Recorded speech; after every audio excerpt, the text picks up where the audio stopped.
ক্ষমতার অপব্যবহার ও অবৈধ সুবিধা গ্রহণের অভিযোগে সাবেক প্রধানমন্ত্রী শেখ হাসিনার ভাগ্নি ব্রিটিশ এমপি টিউলিপ সিদ্দিককে জিজ্ঞাসাবাদের জন্য তলব করেছিল দুদক।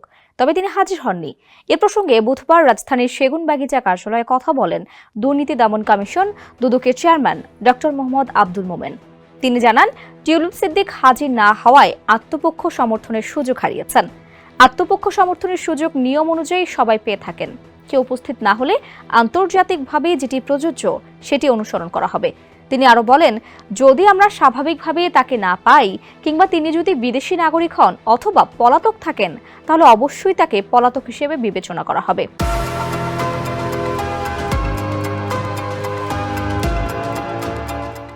সেক্ষেত্রে ইন্টারপোলের মাধ্যমে রেড নোটিশ জারি করে সংশ্লিষ্ট দেশের সরকারকে জানানো হবে। এরপর পদ্ধতিগতভাবে তাকে দেশে ফেরানোর চেষ্টা চালানো হবে।